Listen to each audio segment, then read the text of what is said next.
Le rêve à écrire n'est pas de l'écriture. Pourtant, elle vient de le faire. Elle pose son stylo.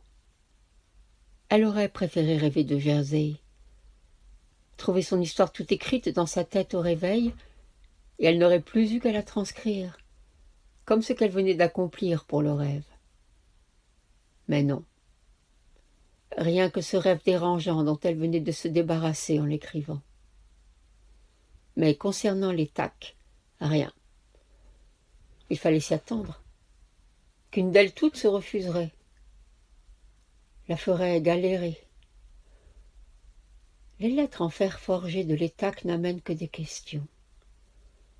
Comment écrire Ernest Léonard, accusé de meurtre le 5 janvier 1895 et innocenté après 3 longues années d'incarcération sur l'île de Jersey, et qui choisit de rester vivre là où le meurtre a eu lieu pendant encore au moins 10 ans. Malgré toute cette histoire jamais élucidée. L'homme poignardé et laissé pour mort.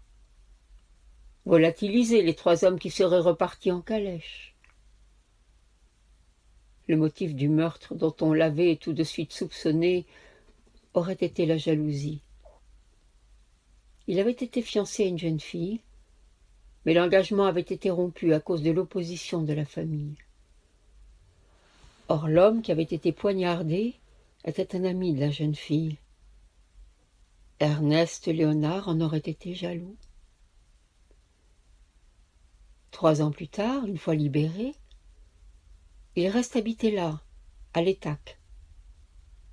Continue-t-il à espérer que la famille de sa belle changera d'avis? Après tout le bruit qu'a fait cette histoire, son nom sali, le soupçon qui continue à lui coller au basque, parce que le doute continue à peser sur l'innocenté, vu qu'aucune autre arrestation n'a eu lieu. Comment peut-il imaginer qu'on lui accordera sa main? A-t-il attendu qu'on la marie à un autre pour perdre espoir et se décider à quitter la région? A-t-elle tenu 10 ans refusant tous les hommes qu'on lui présente jusqu'à ce révérend, timide, qui ne la regarde jamais dans les yeux lorsqu'il doit lui adresser la parole?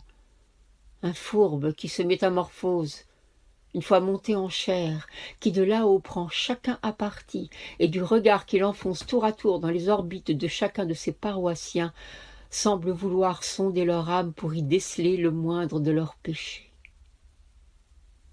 Alors oui, seulement lorsque le bruit arrive jusqu'à lui, qu'Ada Mary accepte ce mariage, a-t-il décidé de retraverser la Manche pour rentrer chez lui en France, ne s'éloignant pas trop de la côte, au cas où elle aurait cherché à le rejoindre, juste pour laisser son regard enjamber l'étendue grise pour parvenir à la ligne d'horizon.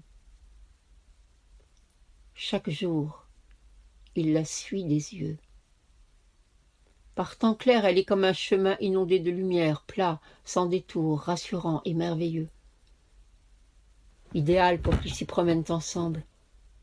Ada Mary à son bras, ils marchent lentement à droite vers Granville pour revenir sur leurs pas vers Cancale, comme ces couples légitimes se montrent sur la promenade des Anglais. Ils devisent comme ils savaient le faire autrefois, échangeant leurs pensées les plus intimes, se racontant tout en fait, jusqu'aux rêves de la nuit qui sont si ennuyeux à entendre pour ceux à qui on les raconte. C'était un farfelu, avait-on dit de lui, d'un autre bruit qui avait couru, quand de l'autre histoire on ne savait rien. Qu'il aurait logé sa bonne dans la grande chambre du premier pour occuper la sienne sous les combles. Personne ne savait qu'elle donnait sur la mer et la ligne d'horizon.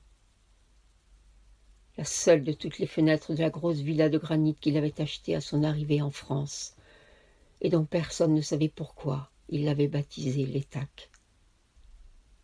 Il s'était toujours moqué de ce qu'on pensait de lui. Il était vieux maintenant, et il regrettait de ne pas lui avoir donné son prénom Ada Mary. Mais l'afficher ainsi comme l'aveu d'un amour malheureux, il n'avait pas pu. Oui, il regrettait. Peut-être Cela lui aurait-il facilité la tâche si jamais elle avait voulu le retrouver?